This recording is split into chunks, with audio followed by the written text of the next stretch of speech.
Hi friends, എൻ്റെ എല്ലാ ഫോളോവേഴ്സിനും welcome. ഇന്ന് ഞാൻ ചുമയുടെ ചെറിയൊരു മരുന്നാണ് ഇവിടെ കാണിക്കുന്നത്. അതുകൊണ്ട് നമ്മളത് പൊടിച്ച് ഫൈനാക്കി വെച്ചിട്ടുണ്ട്. ഇതെങ്ങനെയാണ് ചെയ്യുന്നതെന്ന് ഞാൻ കാണിച്ചു തരാം. അപ്പോൾ ഫ്രണ്ട്സ്, നിങ്ങൾ ആദ്യമായിട്ട് എൻ്റെ ചാനൽ കാണുന്നെങ്കിൽ ഫോളോ ചെയ്യുക. അതിൽ ഇഷ്ടപ്പെട്ടെങ്കിൽ ലൈക്ക് ചെയ്യുക, ഉപകാരപ്പെട്ടെങ്കിൽ ഷെയർ ചെയ്യുക. അപ്പോൾ നമുക്ക് വീഡിയോയിലോട്ട് പോയേക്കാം. ഇതുണ്ടാക്കാനുള്ള കൂട്ട് ഞാൻ പറഞ്ഞു തരാം. ഇത് പനങ്കൽക്കണ്ടമാണ്. ഞാൻ ഇതെല്ലാം എടുത്തുനിന്ന് കാണിക്കാം കേട്ടോ. ഇതെല്ലാം ചുമയ്ക്ക് നല്ലൊരു കൂട്ടാണ്, ഔഷധ കൂട്ടാണ്. നമ്മുടെ ഇത് തിപ്പിലി എന്ന് പറയുന്നൊരു പച്ചമരുന്നിൻ്റെ ഒരു ഇതാണ്. നമ്മുടെ പനങ്കൽക്കണ്ടം നമ്മൾ മധുരത്തിന് ആവശ്യമായിട്ട് നമുക്ക് പനങ്കൽക്കണ്ടം എടുക്കാം കേട്ടോ. പിന്നെ ഉള്ളത് നമ്മുടെ തിപ്പിലി എന്ന് പറഞ്ഞൊരു സാധനമാണ്, ഒരു കറുത്ത് കിടക്കുന്നത്.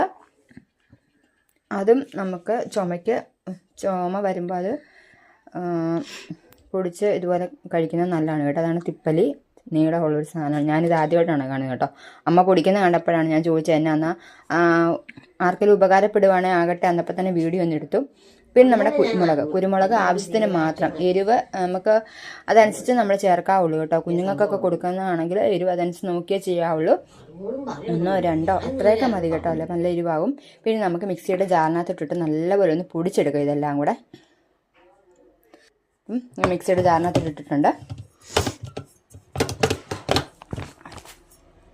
ഈ തൊണ്ടകുത്തി ചുമയ്ക്കും എല്ലാം നല്ലൊരു മരുന്നാണ് കേട്ടോ.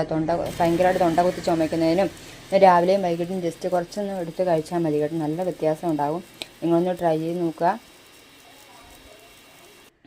നല്ല ഫൈനായിട്ട് കിട്ടിയിട്ടുണ്ട്. അപ്പോൾ ഇന്നത്തെ വീഡിയോ ഇഷ്ടപ്പെട്ടെങ്കിൽ ലൈക്ക് ചെയ്യുക. അപ്പോൾ ഓക്കേ.